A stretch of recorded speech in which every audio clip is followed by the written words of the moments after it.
سفر کربلا، مدینہ سے کربلا تک۔ بسم اللہ الرحمن الرحیم۔ السلام علیکم۔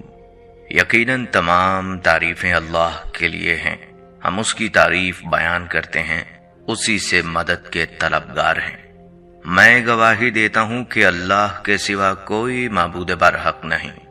سفر کربلا، امام حسین اور ان کے ساتھیوں کا سفر جو مدینہ سے مکہ اور وہاں سے کربلا اور واقعہ کربلا کے بعد شام اور پھر کربلا سے ہوتے ہوئے مدینہ واپسی کا سفر تھا۔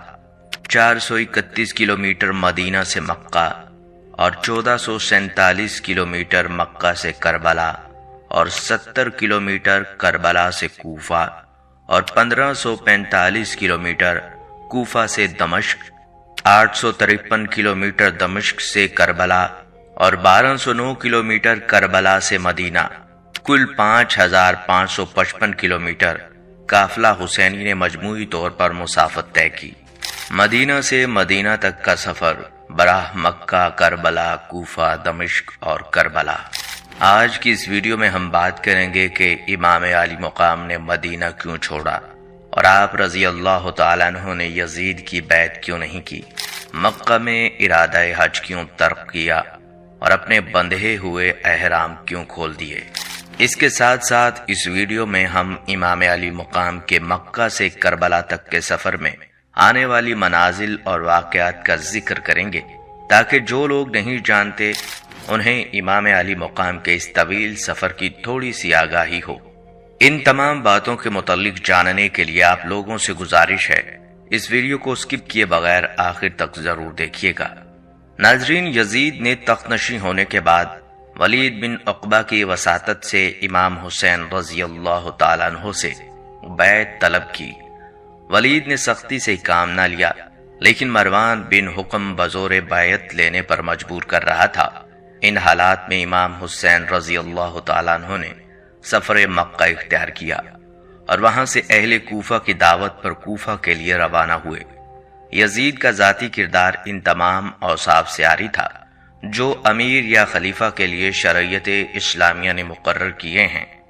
جب امام حسین رضی اللہ تعالیٰ عنہ مکہ پہنچے تو اہل کوفہ نے انہیں سینکڑوں خطوط لکھ کر کوفہ آنے کی دعوت دی تاکہ وہ خلافت اسلامیہ کے قیام کی جد و جہد کا آغاز کر سکیں، لیکن غدار اہل کوفہ نے ان سے غداری کی اور اپنے وعدوں سے پھر کر امام حسین رضی اللہ تعالیٰ عنہ کا ساتھ نہ دیا۔ یزید کی بھیجی ہوئی افواج نے کربلا میں نواسہ رسول امام حسین رضی اللہ تعالیٰ عنہ کو، ان کے اہل خانہ اور اصحاب کو شہید کر دیا۔ اپنی جانشینی پر یزید نے مکہ کے گورنر ولید بن عتبہ ابن ابو سفیان پر اختیار دیا، اگر ضرورت ہو تو وہ حسین ابن الزبیر اور عبداللہ بن عمر سے بیعت کرے۔ ولید نے اپنے اموی رشتہ دار مروان بن حکم سے مشورہ کیا، جس نے مشورہ دیا کہ ابن الزبیر اور حسین کو خطرناک ہونے کی وجہ سے وہ بیعت کرنے پر مجبور ہو جائیں، جبکہ ابن عمر کو کوئی خطرہ نہ ہونے کی وجہ سے تنہا چھوڑنا چاہیے۔ ولید بن عتبہ نے امام حسین علیہ السلام اور عبداللہ بن زبیر کو قاصد کے ذریعے بلایا۔ ابھی تک حضرت معاویہ کی وفات کی خبر مدینہ میں عام نہ ہوئی تھی، تاہم بلاوے کا مقصد دونوں حضرات نے سمجھ لیا۔ امام حسین علیہ السلام سے جب بیعت کے لیے کہا گیا تو انہوں نے جواب دیا کہ میرے جیسا آدمی خفیہ بیعت نہیں کر سکتا، جب بیعت عام ہوگی اس وقت آ جاؤں گا۔ ولید راضی ہو گیا اور انہیں واپس لوٹنے کی اجازت دے دی۔ عبداللہ بن زبیر ایک دن کی مہلت لے کر مکہ روانہ ہو گئے۔ بعد میں ان کا تعقب کیا گیا، مگر اسی اثناء میں وہ کہیں دور جا چکے تھے۔ جب مروان کو اس صورتحال کا علم ہوا تو ولید سے بہت ناراض ہوا اور کہا تم نے بیعت کا وقت کھو دیا، اب قیامت تک ان سے بیعت نہ لے سکو گے۔ امام حسین علیہ السلام عجیب الجھن سے دوچار تھے۔ اگر وہ مدینہ میں مقیم رہتے تو بیعت کے بغیر کوئی چارہ کار نہ تھا، لہٰذا وہ 26 رجب 60 ہجری میں ماں اہل و عیال مکہ روانہ ہو گئے۔ مکہ پہنچ کر شیب ابی طالب میں قیام کیا۔ ادھر امام حسین علیہ السلام نے کوفیوں کے خطوط آنے کے بعد مسلم بن عقیل کو کوفہ روانہ کیا تاکہ وہ اصل صورتحال معلوم کریں۔ ان کے کوفہ پہنچنے کے پہلے ہی دن 12,000 کوفیوں نے آپ کے ہاتھ پر بیعت کر لی۔ کوفہ کے اموی حاکم بشیر نے ان کے ساتھ نرمی سے کام لیا۔ کوفیوں کے جذبات سے متاثر ہو کر مسلم بن عقیل نے امام حسین رضی اللہ تعالیٰ عنہ کو کوفہ آنے کا خط لکھا۔ حالات کی بنا پر یزید نے فوراً نعمان کو معزول کر دیا اور عبداللہ بن زیاد کو کوفے کا حاکم مقرر کر دیا۔ کوفہ پہنچ کر اس نے اعلان کیا، جو لوگ مسلم بن عقیل سے اپنی وفاداریاں توڑ لیں گے انہیں امان دی جائے گی۔ اس کے بعد ہر محلہ کے رئیس کو بلایا اور اسے اپنے اپنے علاقے کے امن و امان کا ذمہ دار قرار دے کر مسلم بن عقیل کی جائے پناہ کی تلاش شروع کر دی۔ اس وقت مسلم بن عقیل ایک محب اہل بیت ہانی بن عروہ کے ہاں چلے گئے۔ عبداللہ بن زیاد نے ہانی کو بلا کر مسلم کو پیش کرنے کا حکم دیا اور ہانی نے انکار کر دیا، جس پر انہیں قید میں ڈال کر مار پیٹ کی گئی۔ تاہم بعد میں سفیر امام حسین حضرت مسلم بن عقیل اور ان کے بیٹوں کو بھی شہید کر دیا گیا۔ اہل مکہ اور مدینہ نے آپ کو کوفہ جانے سے باز رکھنے کے لیے پوری کوششیں کی، کیونکہ کوفیوں کا سابقہ غدارانہ طرز عمل ان کے سامنے تھا۔ عمر بن عبد الرحمن، عبداللہ ابن عباس، عبداللہ بن زبیر سب نے مشورہ دیا کہ چونکہ کوفہ یزید کی حکومت کے تحت ہے، وہاں ان کی افواج اور سامان سب کچھ موجود ہے اور کوئی قابل اعتماد نہیں ہے، اس لیے مناسب یہی ہے کہ آپ مکہ میں ہی رہیں۔ عبداللہ ابن زبیر نے تجویز کیا کہ آپ مکہ میں رہ کر اپنی خلافت کی جد و جہد کریں، ہم آپ کی مدد کریں گے۔ لیکن جب امام حسین رضامند نہ ہوئے تو حضرت عبداللہ ابن عباس نے آپ کو کوفہ جانے کی بجائے یمن جانے کی تجویز پیش کی اور کہا کہ اگر کوفہ کا سفر آپ کے نزدیک ضروری ہے تو پہلے کوفیوں کو لکھیے کہ وہ یزید کے حاکموں کو وہاں سے نکالیں، پھر آپ وہاں کا قصد کریں۔ لیکن امام حسین رضی اللہ تعالیٰ عنہ نے کہا، اے ابن عمر، میں جانتا ہوں کہ تم میرے خیر خواہ ہو، لیکن میں عزم کر چکا ہوں۔ اس پر عبداللہ ابن عباس نے کہا، اگر آپ انہیں مانتے ہیں تو کم از کم اہل و عیال کو ساتھ نہ لے جائیے، مجھے ڈر ہے کہ عثمان کی طرح آپ بھی بال بچوں کے سامنے ذبح کیے جائیں گے۔ لیکن ان تمام ترغیبات کے باوجود امام حسین علیہ السلام اپنے فیصلے پر قائم رہے اور بالآخر 3 ذی الحج 60 ہجری کو مکہ معظمہ سے کوفہ کے لیے چل پڑے۔ راستے میں مشہور شاعر فرزوق آپ علیہ السلام سے ملا اور امام حسین علیہ السلام سے عرض کی، لوگوں کے دل آپ کے ساتھ ہیں، تلواریں بنی امیہ کے ساتھ۔ یہیں آپ کو مسلم بن عقیل کی شہادت کی خبر ملی، جس سے آپ کو بہت دکھ پہنچا، لیکن آپ رضی اللہ تعالیٰ عنہ نے اس کے باوجود سفر کو بدستور جاری رکھا۔ ناظرین، مکہ سے کربلا تقریباً 1731 کلومیٹر ہے۔ یہ فاصلہ گوگل میپ کے ذریعے 18 گھنٹے بذریعہ مشینری مطلب گاڑی وغیرہ میں طے کیا جا سکتا ہے، مگر آج سے 1381 سال پہلے یہ فاصلہ ایک مشکل اور تکلیف دہ راستہ تھا، جس پر امام حسین علیہ السلام نے اپنا سفر 8 ذی الحج 60 ہجری یعنی 10 سپتمبر 680 عیسوی کو اپنے اہل خانہ کے ساتھ شروع کیا۔ آپ کا سفر یزید کی بیعت سے انکار سے عاشورہ کے دن آپ کی شہادت تک 175 دن تک جاری رہا۔ بیعت سے انکار سے مکہ کی طرف ہجرت تک 12 دن مدینہ میں رہے، 4 مہینے اور 10 دن مکہ میں قیام کیا۔ 23 دن کی مدت مکہ سے کربلا تک سفر میں صرف ہوئی۔ 2 محرم الحرام سے 10 محرم تک کربلا میں قیام کیا۔ امام علی مقام نے مکہ سے کوفہ تک 18 منزلیں طے کی۔ ایک منزل یا منزلگاہ سے دوسری منزل تک کا فاصلہ 3 فرسخ یعنی 18.72 کلومیٹر تھا۔ سفر شروع کرنے کے بعد تاریخ کی کتابوں میں 14 مختلف مقامات کا ذکر ملتا ہے جہاں امام نے پڑاؤ کیا یا مختلف لوگوں سے ملے یا لوگوں سے خطاب کیا۔ الصفا، یہ پہلا مقام تھا۔ اس مقام پر عرب کے مشہور شاعر فرزوق سے ملے اور اس سے کوفہ کے حالات پوچھے۔ شاعر بولا، کوفہ والوں کے دل آپ کے ساتھ ہیں اور تلواریں آپ کے خلاف ہیں۔ شاعر نے امام کو کوفہ جانے سے روکا، مگر امام علیہ السلام اپنا سفر شروع کر چکے تھے۔ مکہ سے کوفہ جاتے ہوئے یہ دوسرا مقام ہے جو مکہ سے تقریباً 92 کلومیٹر پر ہے۔ اس مقام پر امام علیہ السلام اپنے قزن عبداللہ ابن جعفر سے ملے اور اس مقام پر عبداللہ ابن جعفر نے اپنے دونوں بیٹوں اون اور محمد کو امام کی خدمت میں پیش کیا اور ساتھ ہی امام کو کوفہ جانے سے روکا۔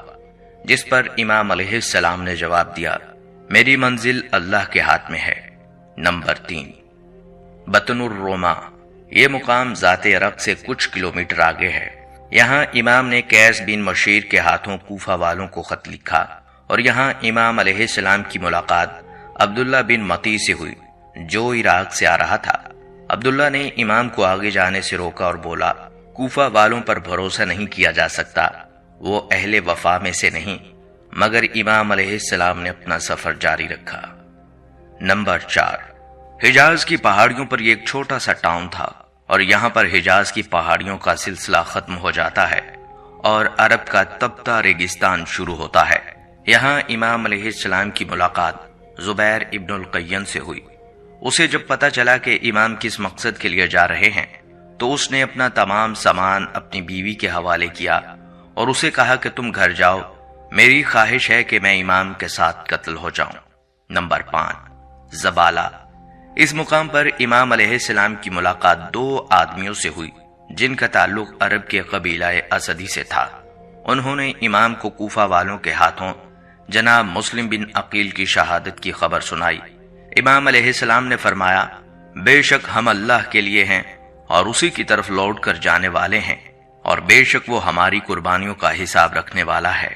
اس مقام پر امام نے اپنے ساتھ چلنے والوں کو بتایا کہ جناب مسلم اور جناب ہانی کو شہید کر دیا گیا ہے اور کوفہ والے ہماری نصرت نہیں کریں گے۔ امام نے اس مقام پر فرمایا، جو چھوڑ کر جانا چاہتا ہے واپس چلا جائے۔ بہت سے قبائل جو راستے میں امام کے ساتھ اس امید پر چل پڑے تھے کہ انہیں مال و دولت ملے گی، اس مقام پر ادھر ادھر بکھر گئے اور واپس اپنے گھروں کو لوٹ گئے، اور امام کے ساتھ ان کے اہل خانہ سمیت تقریباً 50 لوگ رہ گئے۔ نمبر 6، بطن العقیق، اس مقام پر امام علیہ السلام اکرمہ قبیلے کے ایک آدمی سے ملے جس نے امام کو آگاہ کیا کہ کوفہ میں آپ کا کوئی دوست نہیں۔ کوفہ کو یزید کے لشکر نے گھیرے میں لے لیا ہے اور اس کے داخلی اور خارجی دروازے بند کر دیے گئے ہیں، آپ کوفہ تشریف نہ لے جائیں۔ یہاں بھی امام علیہ السلام نے اپنا سفر جاری رکھا۔ نمبر 7، صورت، اس مقام پر امام نے رات بسر کی اور صبح اپنے قافلے سے کہا کہ جتنا پانی ہو سکے اپنے ساتھ لے لیں۔ نمبر 8، شرف، اس مقام پر امام کے ساتھیوں میں سے ایک چلایا کہ اس نے ایک لشکر کو اپنی طرف آتے دیکھا ہے۔ امام فوراً قافلے کا رخ موڑ کر قریب ایک پہاڑ کے پیچھے لے گئے۔ نمبر 9، ذو حسم، اس مقام پر امام علیہ السلام کی ملاقات حر اور اس کے 1000 سپاہیوں سے ہوئی جو پیاسے تھے۔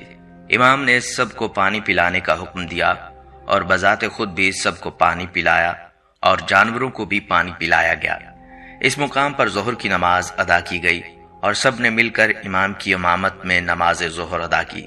اس مقام پر امام نے حر اور اس کی فوج سے خطاب کیا اور فرمایا، اہل کوفہ، تم لوگوں نے میرے پاس اپنے قاصد بھیجے اور مجھے خطوط لکھے کہ تم لوگوں کے پاس کوئی امام نہیں اور میں کوفہ ہوں اور تم لوگوں کو اللہ کے راستے میں اکٹھا کروں اور تم لوگ میری بیعت کر سکو۔ تم لوگوں نے لکھا ہے کہ آپ اہل بیت ہیں اور ہمارے معاملات کو ان لوگوں کی نسبت جو نا انصافی کرتے ہیں اور غلط ہیں بہتر طریقے سے حل کر سکتے ہیں، مگر اگر تم لوگوں نے اپنا ارادہ بدل لیا ہے اور منکر ہو گئے ہو اور اہل بیت کے حقوق نہیں جانتے اور اپنے وعدوں سے پھر گئے ہو تو میں واپس چلا جاتا ہوں۔ حر کے لشکر نے امام علیہ السلام کو واپس نہ جانے دیا اور انہیں گھیر کر کوفہ کی بجائے کربلا کی طرف لے گئے۔ نمبر 10، بیزا، امام علیہ السلام اگلے دن بیزا پہنچے۔ اس مقام پر پھر حر کے لشکر سے خطاب کیا۔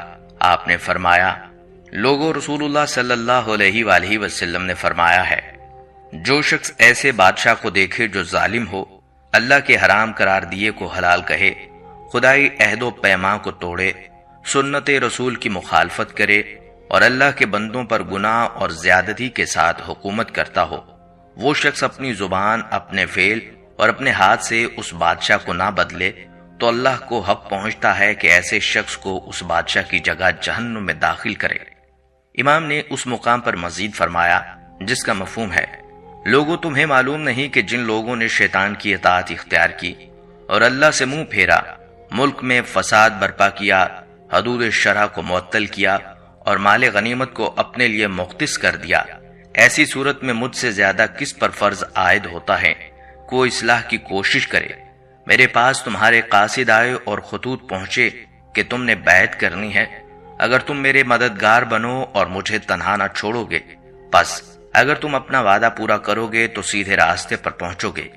امام علی مقام نے یہاں لوگوں کو اپنے حسب اور نسب کا حوالہ دیا اور فرمایا، اگر تم اپنے وعدے سے پھر جاؤ گے تو تعجب نہیں، تم اس سے پہلے میرے والد اور میرے چچا زاد بھائی مسلم کے ساتھ ایسا ہی کر چکے ہو، اور ان قریب اللہ مجھے تمہاری مدد سے بے نیاز کر دے گا۔ امام علیہ السلام کی تقریر سن کر حر نے امام علیہ السلام سے کہا، اگر آپ نے جنگ کی تو آپ کو قتل کر دیا جائے گا۔ امام علیہ السلام نے فرمایا، تم مجھے موت سے ڈراتے ہو، اور کیا تمہاری شقاوت اس حد تک پہنچے گی کہ مجھے قتل کر دو گے؟ حور کے لشکر پر کوئی اثر نہ ہوا اور وہ امام علیہ السلام کو کربلا کی طرف گھیر کر لے جاتے رہے۔ نمبر 11، غریب الحجانات۔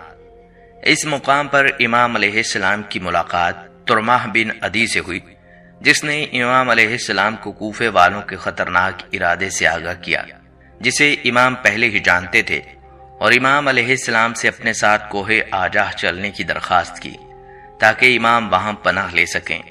امام علیہ السلام نے فرمایا، اللہ تمہیں اور تمہاری قوم کو جزائے خیر دے، ہم میں اور ان لوگوں میں عہد ہو چکا ہے اور اب ہم اس عہد سے پھر نہیں سکتے۔ نمبر 12، کسر بنی مقاتل۔ فیصلہ ہو چکا تھا کہ امام کو کوفہ نہیں جانے دیا جائے گا، چنانچہ حر کے لشکر نے کوفہ کا راستہ بدل کر امام کو گھیر کر کربلا کی طرف لے جانا شروع کیا، اور امام علیہ السلام راستے میں قصر بنی مقاتل رکے، اور شام کے وقت میں امام نے فرمایا، بے شک ہم اللہ کے لیے ہیں اور اسی کی طرف لوٹ کر جانے والے ہیں۔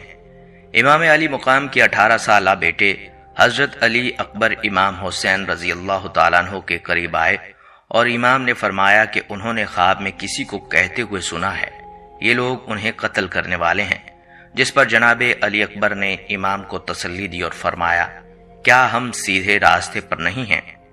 نمبر 13، نینوا۔ اس مقام پر حر کو ابن زیاد کا خط ملا، جس میں اس نے لکھا تھا کہ امام جہاں ہیں انہیں وہیں روک لو اور انہیں ایسی جگہ اترنے پر مجبور کر دو جہاں پانی اور ہریالی نہ ہو۔ حر نے امام کو ابن زیاد کے خط سے آگاہ کیا۔ آپ نے فرمایا، ہم اپنی مرضی سے نینوا میں خیمہ زن ہوں گے، جس پر حر نے کہا کہ ابن زیاد کے جاسوس ہر چیز کی نگرانی کر رہے ہیں، لہٰذا میں آپ کو ایسا نہیں کرنے دے سکتا۔ پھر امام علیہ السلام کا قافلہ ایک مقام پر پہنچا تو امام نے پوچھا، اس جگہ کا نام کیا ہے؟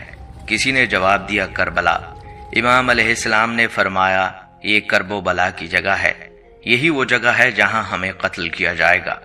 نمبر 14، کربلا۔ امام علی مقام کے حکم پر کربلا کے میدان میں خیمے گاڑ دیے گئے۔ دریائے فرات خیموں سے کچھ میل کے فاصلے پر تھا، اور یہ 2 محرم 61 ہجری کا دن تھا، اور عیسوی کیلنڈر پر 3 اکتوبر 680 کی تاریخ تھی۔ کربلا کی سرزمین پر قدم رکھا، پھر اسی بیاباں بستی کے لوگوں کو بلایا، ان سے پوچھا، اس جگہ کا کیا نام ہے؟ کسی نے کہا ماریا، کسی نے کہا غازریہ، کسی نے اسے نینوا کہا۔ ان میں سے ایک بزرگ نے بتایا، اس جگہ کو کربلا یعنی کرب و بلا بھی کہا جاتا ہے۔ یہ سنتے ہی امام علی مقام نے فرمایا، یہی ہماری منزل ہے۔ پھر یہاں کے لوگوں سے پوچھا، اس زمین کا مالک کون ہے؟ لوگوں کے بتانے پر اس زمین کے مالک بنی اسد کے لوگوں کو بلایا، اور زمین خریدنے کے بعد واپس انہیں ہی ہبہ کر دی۔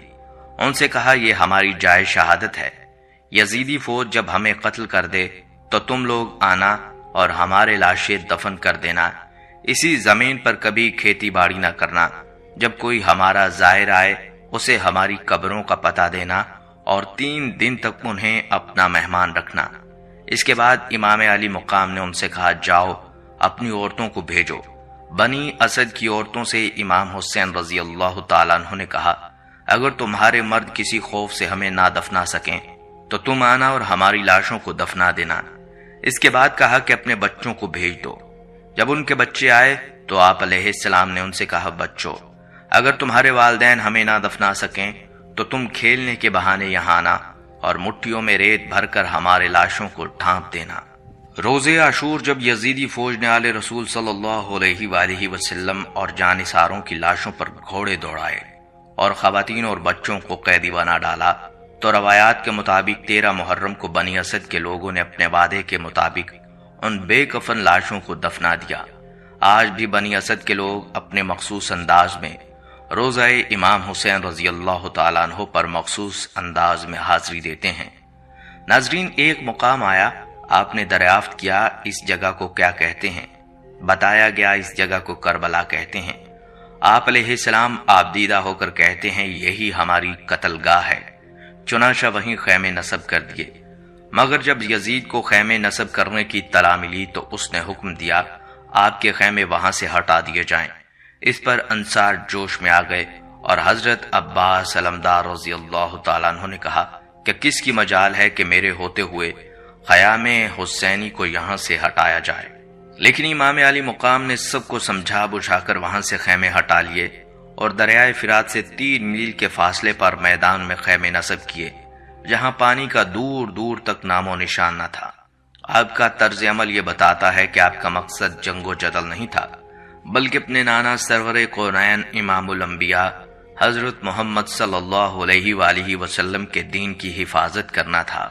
ناظرین، امام علی مقام ہر منزل پر لوگوں کو جذب کرنے اور ان کے ذہنوں میں اس معاملے کو واضح اور روشن کرنے کے لیے ہر ممکن تلاش کرتے رہے۔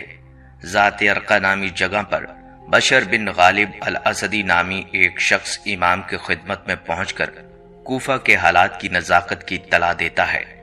اس موقع پر امام نے اس بات کی تصدیق کی۔ اس شخص نے امام سے کچھ سوالات کیے۔ آپ علیہ السلام نے فرمایا امام 2 طرح کے ہوتے ہیں، ایک وہ جو لوگوں کی ہدایت کرتا ہے، جبکہ دوسرا وہ جو لوگوں کو ضلالت اور گمراہی کی طرف لے جاتا ہے۔ جو ہدایت کے امام کی پیروی کرتا ہے وہ بہشت میں جائے گا، جبکہ جو شخص ضلالت کے امام کی پیروی کرے گا وہ جہنم میں داخل ہوگا۔ بشر بن غالب نے اس وقت تو امام کا ساتھ نہیں دیا، لیکن بعد میں امام حسین کی قبر مبارک پر گریہ کرتے دیکھا جاتا تھا اور امام علیہ السلام کی نصرت اور مدد نہ کرنے پر پشیمانی کا اظہار کرتا رہتا تھا۔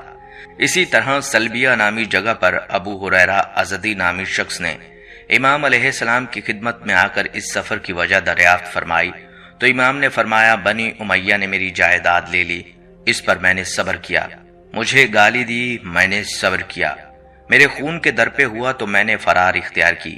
اے ابو ہرہ، جان لو کہ میں ایک باغی اور سرکش گروہ کے ہاتھوں مارا جاؤں گا، اور خدا ذلت و رسوائی کا لباس انہیں پہنائے گا اور ایک تیز دھار تلوار ان پر مسلط ہوگی جو ان کو ذلیل و رسوا کر دے گی۔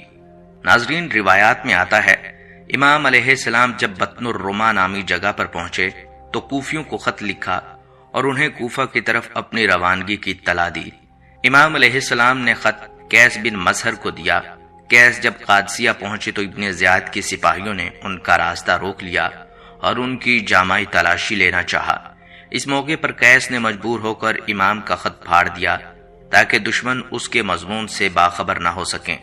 جب قیس کو گرفتار کر کے ابن زیاد کے پاس لے جایا گیا تو اس نے غضبناک ہو کر چلاتے ہوئے کہا، خدا کی قسم تمہیں ہرگز نہیں چھوڑوں گا مگر یہ کہ ان افراد کے نام بتاؤ جنہیں حسین ابن علی نے خط لکھا تھا، یا یہ کہ منبر پر جا کر حسین اور اس کے باپ کو برا بھلا کہو، اسی صورت میں تمہیں رہا کروں گا ورنہ تمہیں مار دوں گا۔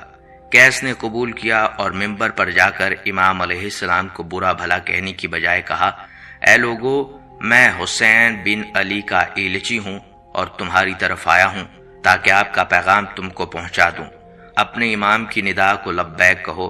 ابن زیاد آگ بگولا ہو گیا اور حکم دیا قیس بن مظہر کو دارالمارا کی چھت سے نیچے پھینک دیا جائے۔ اس کے سپاہیوں نے ایسا ہی کیا اور پھر اس جسم بے جان کی تمام ہڈیاں توڑ دیں۔ اسی طرح روایات میں آتا ہے کہ امام حسین رضی اللہ تعالیٰ عنہ نے مسلم بن عقیل کی شہادت کی خبر پانے سے قبل اپنے رضائی بھائی عبداللہ بن یقتر کو مسلم کی طرف بھجوایا، لیکن وہ حسین بن نمیر کے ہاتھوں گرفتار ہو کر ابن زیاد کے پاس چلے گئے۔ ابن زیاد نے حکم دیا کہ انہیں دارالامارہ کی چھت پر لے جایا جائے تاکہ کوفیوں کے سامنے امام حسین رضی اللہ تعالیٰ عنہ اور آپ کے والد بزرگوار سب پر لعن کرے۔ عبداللہ بن یکتر نے دارالامارہ کی چھت سے کوفہ والوں سے مخاطب ہو کر کہا، اے لوگو، میں تمہارے پیغمبر کی بیٹی کے فرزند حسین کا ایلچی ہوں، اپنے امام کی مدد کو دوڑو، ابن مرجانہ کے خلاف بغاوت کرو۔ ابن زیاد نے جب یہ دیکھا تو حکم دیا کہ انہیں چھت سے نیچے گرا دیا جائے، اور اس کے گماشتوں نے ایسا ہی کیا۔ عبداللہ بن یکتر جانکی کی حالت میں تھے کہ ایک شخص نے آ کر انہیں قتل کر دیا۔ عبداللہ بن یکتر کی شہادت کی خبر مسلم اور ہانی کی شہادت کی خبر کے ہمراہ زبالہ کے مقام پر امام حسین کو ملی۔ امام حسین نے بصرہ کے 5 قبائل عالیہ، بکر بن وائل، بنو تمیم، عبد القیس اور آزد کے سرداروں کے نام ایک خط لکھا، جسے سلیمان بن زرین نامی ایک موالی کے توسط سے روانہ کیا۔ سلیمان نے 5 قبائل کے سرداروں مالک بن مسمع بکری، احنف بن قیس، منذر بن جارود، مسعود بن عمر، قیس بن حیثم اور عمر بن عبید اللہ میں سے ہر ایک کو خط کا نسخہ دیا۔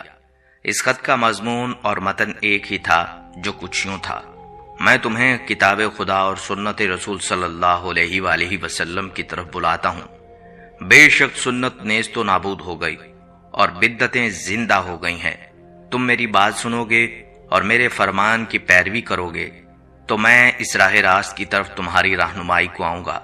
بصرہ میں ان افراد میں سے ہر ایک نے امام کے خط کا ایک ایک نسخہ چھپا کر رکھا، سوائے منذر بن جارود عبدی کے، جس نے یہ گمان کیا کہ یہ ابن زیاد کی ایک چال ہے۔ چنانچہ اس نے اگلے روز ابن زیاد کو، جو کوفہ جانا چاہتا تھا، حقیقت حال بتا دی۔ ابن زیاد نے امام کے قاصد کو اپنے پاس بلوایا اور ان کا سر قلم کروا دیا۔ کوفہ میں بنو امیہ کی طرف سے حضرت نعمان بن بشیر گورنر تھے، دوسری جانب بصرہ کا گورنر عبید اللہ بن زیاد حضرت معاویہ رضی اللہ تعالیٰ عنہ کا معتمد ترین شخص تھا، مگر ان کی وفات کے بعد یزید باوجہ ان سے نالاں تھا اور معزول کرنے کا ارادہ رکھتا تھا۔ حضرت مسلم بن عقیل کی بیعت کی اطلاعات گورنر ہاؤس کے علاوہ دمشق کے شاہی دربار میں بھی پہنچ رہی تھی۔ انہوں نے جاسوسی کا ایک مؤثر نظام قائم کر رکھا تھا، اور کمال یہ ہے کہ دور جدید کی طرح عام طور پر کسی جاسوس کے بارے میں کسی کو علم نہیں ہوتا تھا کہ یہ سرکاری کارندہ ہے۔ جاسوسوں کو بڑی رقوم سے نوازا جاتا تھا۔ جاسوسوں کے ذریعے حضرت نعمان بن بشیر کی شکایات مسلسل یزید کو مل رہی تھی۔ کسی جاسوس نے ان سے ملاقات کر کے کہا کہ حکومت کے خلاف یہاں بغاوت ہو رہی ہے اور آپ گورنر ہوتے ہوئے خاموش ہیں، یا تو آپ کمزور ہیں یا آپ کے عزائم کچھ اور ہیں۔ نعمان بن بشیر جاسوس کے ارادوں کا ادراک نہ کر سکے اور انہوں نے کہا، میں گورنری کی قوت کو استعمال کر کے احکام الہی کے خلاف سرکشی اور خلق خدا پر ظلم نہیں ڈھا سکتا۔ جاسوس نے فوراً یہ اطلاع دمشق بھیج دی۔ اس پر یزید نے اپنے کچھ معتمد درباریوں سے مشورہ کیا تو انہوں نے اسے کہا، اگر آپ کے والد معاویہ آج زندہ ہوتے تو وہ ابن زیاد کی خدمات سے ضرور فائدہ اٹھاتے۔ ہانی بن عروہ حضرت حسین کے زبردست حامی تھے، مگر اس جاسوس کی مخبری اور پھر گواہی کے بعد سخت خلجان کا شکار ہو گئے۔ اب وہ زخمی حالت میں یہ سب منظر دیکھ رہے تھے۔ انہیں قید کرنے اور حضرت مسلم بن عقیل کو پکڑنے، قتل کرنے اور ان کا سر ابن زیاد کے سامنے پیش کرنے کا حکم جاری کر دیا۔ جس شخص نے یہ جاسوسی کی تھی اس کا نام مورخین نے سرجون بیان کیا ہے۔ کہا جاتا ہے کہ اسے یزید نے دمشق سے ابن زیاد کے پاس بھیجا تھا۔ حضرت مسلم رضی اللہ تعالیٰ عنہ کو ہانی بن عروہ کی گرفتاری کی اطلاع ملی تو انہوں نے اپنے حمایتیوں کو ساتھ لے کر مقابلہ کرنے کی ٹھانی۔ ان کے ساتھ 3,500-4 ہزار کے لگ بھگ کوفی میدان میں نکل کھڑے ہوئے، مگر جو ہی ان بدبختوں کے بڑے بڑے سرداروں کو عبید اللہ بن زیاد کے محل میں دیکھا تو انہوں نے بالکونی سے اپنے اپنے قبیلے کے تمام لوگوں کی سرزنش کی، تو آہستہ آہستہ یہ بد عہد حضرت مسلم بن عقیل کا ساتھ چھوڑ کر منتشر ہو گئے۔ آخر میں ان کے ساتھ صرف چند 100 افراد رہ گئے۔ ناظرین، امام حسین علیہ السلام حج سے ایک دن قبل 9 ستمبر 680 عیسوی اور 8 ذی الحج 60 ہجری کو مکہ مکرمہ سے قریب 50 افراد اور اپنے اہل خانہ کے ساتھ روانہ ہوئے۔ آپ حج کا ارادہ رکھتے تھے، لیکن آپ کو حاجیوں کے جھرمٹ میں ایسے لوگ نظر آئے جو آپ کی جان کے درپے تھے۔ چنانچہ امام علی مقام نے خانہ خدا کی حرمت کا خیال کرتے ہوئے حج کے ارادے کو عمرے میں تبدیل کر دیا۔ عمرے کا ارادہ کیا اور بندھے ہوئے احرام کھول دیے اور کوفہ کی جانب چل پڑے۔ آپ نے صحرائے عرب میں شمال مشرقی راستہ اختیار کیا۔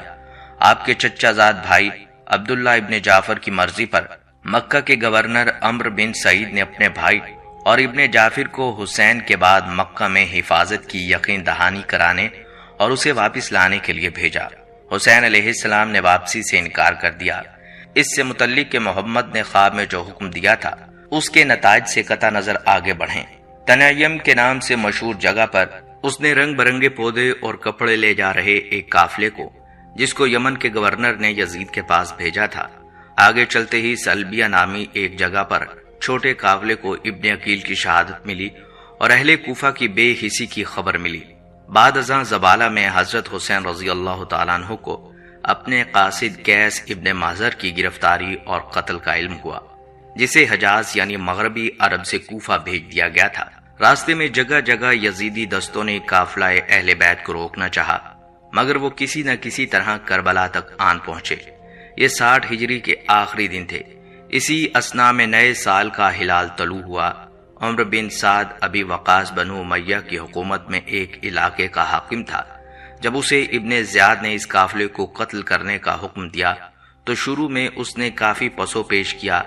آخرکار ابن زیاد کے دباؤ کے تحت عمرو بن سعد نے اس جرم کا ارتکاب کر ہی ڈالا۔ جب عمرو بن سعد نے حضرت حسین رضی اللہ تعالیٰ عنہ کا راستہ روکنا چاہا تو آپ رضی اللہ تعالیٰ عنہ نے بتایا کہ مجھے اہل عراق نے آنے کی دعوت دی، جس کے نتیجے میں حجاز سے چل کر یہاں تک آیا۔ آپ رضی اللہ تعالیٰ عنہ نے خطوط کا انبار بھی اس کے سامنے پیش کیا۔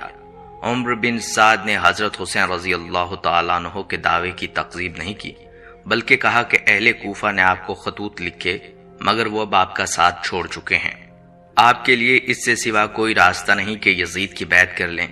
حضرت حسین رضی اللہ تعالیٰ عنہ نے فرمایا کہ میں ایسا شخص نہیں ہوں جو دب کر بیعت کر لے۔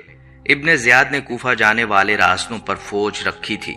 حسین رضی اللہ تعالیٰ عنہ اور ان کے اصحاب کو یزید کی فوج کے سرغنہ نے روک لیا۔ قادسیہ کے قریب کوفہ کے جنوب میں حر بن یزید کی سربراہی میں لگ بھگ 1000 افراد تھے۔ امام حسین نے ان سے کہا میں اس وقت تک آپ کے پاس نہیں آیا جب تک کہ آپ کے خط میرے پاس نہیں لائے جاتے تھے، اور آپ کے قاصد میرے پاس آئے اور کہتے تھے کہ ہمارے پاس آؤ، کیونکہ ہمارے پاس کوئی امام نہیں ہے، لہٰذا آپ مجھے اپنے معاہدوں اور گواہوں کے مطابق وہی چیز دے دیں تو میں آپ کے شہر آؤں گا۔ اگر آپ نہ مانیں اور میرے آنے سے ٹل جائیں گے تو میں آپ کو اسی جگہ کے لیے چھوڑ دوں گا جہاں سے میں آپ کے پاس آیا ہوں۔ اس کے بعد انہوں نے وہ خطوط دکھائے جن کو انہوں نے کوفیوں سے موصول کیا تھا۔ حر نے خطوط کے بارے میں کسی بھی قسم کی معلومات سے انکار کر دیا اور کہا حسین رضی اللہ تعالیٰ عنہ کو اس کے ساتھ ابن زیاد کے پاس جانا چاہیے، جس سے آپ رضی اللہ تعالیٰ عنہ نے انکار کر دیا۔ حر نے جواب دیا کہ وہ حسین کو یا تو کوفہ میں داخل ہونے یا واپس مدینہ جانے کی اجازت نہیں دے گا، لیکن یہ کہ وہ اپنی مرضی کے مطابق کہیں اور بھی سفر کر سکے گا۔ اس کے باوجود اس نے 4 کوفیوں کو حسین رضی اللہ تعالیٰ عنہ کے ساتھ شامل ہونے سے نہیں روکا۔ آپ کا قافلہ قادسیہ کی طرف بڑھنے لگا اور حر ان کے پیچھے آ گیا۔ نینوا میں حر کو ابن زیاد کی طرف سے حکم ملا کہ حسینی قافلے کو بغیر کسی قلعے اور پانی کے ویران جگہ پر رکھنے پر مجبور کیا جائے۔ امام حسین رضی اللہ تعالیٰ عنہ کے ایک ساتھی نے مشورہ دیا کہ وہ حر پر حملہ کریں اور اقرار کے قلعے والے گاؤں چلے جائیں۔ آپ نے یہ کہتے ہوئے انکار کر دیا کہ وہ دشمنی شروع نہیں کرنا چاہتے۔ 2 اکتوبر 680 عیسوی اور 2 محرم الحرام 61 ہجری کو حسینی کوفہ کے شمال میں 70 کلومیٹر یعنی 2,30,000 فٹ صحرا کا میدان کربلا پہنچا اور کیمپ لگایا۔